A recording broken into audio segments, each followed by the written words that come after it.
সামনে যে লড়াইটা বাঁধতে যাচ্ছে এই লড়াইটা কিন্তু অনেক দূর যাবে। কারণ আস্তে আস্তে বিএনপির সাথে সরকারের যে দূরত্ব সেটা বড় আকার ধারণ করছে। কেউ কেউ বলছেন যে এই জুলাই আগস্ট অভ্যুত্থানে সবচেয়ে বেশি বেনিফিটেড কারা হয়েছেন, এর মধ্যে ডক্টর মোহাম্মদ ইউনূস তিনি নাম্বার 1-এ আছেন। অনেক কিছু তিনি ব্যবসা বাণিজ্য, তার ব্যক্তি জীবনের মামলা টামলা, এনবিআর ট্যাক্স টোক্স, মানে অন্য একটা লেভেলে তিনি তার সম্মান যেটা তিনি হয়তো ডিজার্ভ করতেন এতদিন বাংলাদেশে সেটা তিনি পাইছেন। এমনকি প্রধান উপদেষ্টা পদটাতে বসার পর তিনি অনেক কিছু করছেন, ওনার জন্য নিজের জন্যও করছেন, দেশের জন্য করতেছেন। তবে উনি নিজের জন্য যা করছেন, যে 616 কোটি টাকা মাফ হয়েছে, এগুলো নিয়ে মানুষের এত কনসার্ন নাই। কিন্তু রাজনীতিবিদরা যখনই তিনি মানবিক করিডোর নিয়ে হাত দিলেন, যখনই তিনি চট্টগ্রাম বন্দর নিয়ে হাত দিলেন, তখনই কিন্তু রাজনীতিবিদরা সজাগ হইয়া উঠছে। বিশেষ করে আমি দেখছি জনাব তারেক রহমানকে, তিনি আস্তে আস্তে কঠোর ভাষা প্রয়োগে যাচ্ছেন, তবে ডিপ্লোম্যাটিক ল্যাঙ্গুয়েজের মাধ্যমে।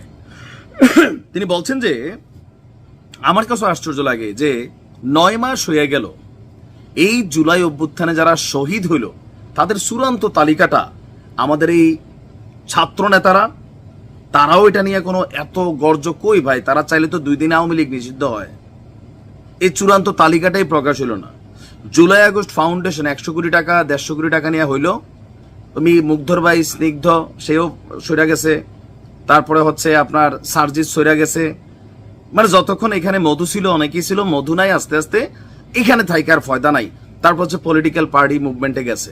কিন্তু এই আহত ছাত্র এবং নিহত ছাত্ররা, জনতারা, তাদের ভর্তুকি ক্ষতিপূরণ কে কোথায় পাইলো আমরা দেখলাম না ঠিক মতো। কেউ কেউ বলে যে ছবি তোলার সময় শুধু কিছু ঘটনা ঘটে, যাই হোক এটা তাদের ব্যাপার। এখন তারেক রহমান বলছেন যে অন্তর্বর্তী সরকার জুলাই অভ্যুত্থানের শহীদদের তালিকা চূড়ান্তের চাইতে করিডোর ইস্যুতে বা বন্দর বিদেশিদের কাছে দেওয়ার বিষয়ে বেশি প্রাধান্য দিচ্ছেন। আর করিডোর বা বন্দরের বিষয়ে বর্তমান সরকার নয়, নির্বাচিত জনগণের সরকার সিদ্ধান্ত নিবে যে বাংলাদেশের ভেতর দিয়া মিয়ানমার মানবিক করিডোর পাবে কিনা। বাংলাদেশের চট্টগ্রাম বন্দর এটা ম্যানেজমেন্ট কাদের কাছে যাবে? যেমন সরকার অনেক ধরনের চুক্তি করতেছেন দেশে বিদেশে, এই চুক্তিগুলো কিন্তু পরবর্তী রাজনৈতিক সরকার তাদেরকে কিন্তু এগুলো ফলো আপ করতে হবে, এখান থেকে লড়ার সুযোগ নাই। তো সেই কারণে হয়তো টেনশন করছেন। আচ্ছা, তো তারেক রহমান বলছেন যে 10 মাসে অন্তর্বর্তী সরকার এই শহীদ এবং হতাহতদের চূড়ান্ত তালিকা দিতে পারেনি, তাই সাধারণ মানুষের মধ্যে এই সরকারের সক্ষমতা নিয়ে প্রশ্ন দেখা দিয়েছে। সরকার উদাসীন নাকি ক্ষমতার মোহে আচ্ছন্ন তা নিয়েও প্রশ্ন দেখা দিয়েছে। মনে হচ্ছে বর্তমান সরকার শহীদদের চূড়ান্ত তালিকার চাইতে করিডোর ইস্যু বা বন্দর বিদেশিদের কাছে দেয়ার বিষয়ে বেশি প্রাধান্য দিচ্ছে। তার বক্তব্য যে বিএনপি শুরু থেকেই সরকারের কর্মপরিকল্পনা রোডম্যাপ দেওয়ার কথা বললেও সরকার তাতে সাড়া দেয়নি। সরকার বরং জাতীয় নির্বাচনের সুনির্দিষ্ট দিন তারিখের ঘোষণা দাবিকে সুকৌশলে সংস্কারের অভিনব বেড়াজালে আটকে দিয়েছে। তবে আমরা শুনছি প্রেস সচিব বলে দিছে স্পষ্ট, আগামী জানুয়ারি থেকে জুনের মধ্যে নির্বাচন, 2025-এ কোনো নির্বাচন হবে না। প্রেস সচিব বলছেন এবং বলছে যে এই সরকার চলে গেলে তিনি অনেক একা হয়ে যাবেন, এটা হবেন সেটা হবেন, আবেগী বক্তব্য দিচ্ছেন।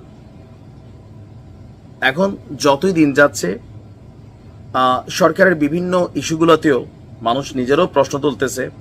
আবার ভালো কাজ যে করতেছে না তাও না, ভালো কাজও হচ্ছে, কিন্তু সংস্কারটা কি হচ্ছে আসলে এইটা মনে করলেন যে একটু চোখে পড়ার মতন ইস্যু আমরা অনেকেই দেখছি না, আবার অনেকে হয়তো দেখছেন।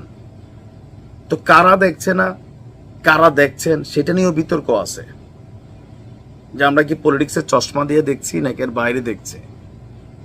তবে ডক্টর মোহাম্মদ ইউনূস সরকার ক্ষমতায় আসার পর উল্লেখযোগ্য অ্যাচিভমেন্টাল, বাংলাদেশের জন্য কাঁপাই দেওয়া, হিলারিয়াস কোনো বড় ধরনের ভূমিকা আসলে করছেন কিনা আমি নিজেও মাঝে মাঝে খুঁজি। ছোটখাটো অনেকগুলো পাই, ছোটখাটো একদম ছোটখাটো লেভেলের, বাট জাতীয় লেভেলে ভূমিকা রাখা খুব কমই আছে।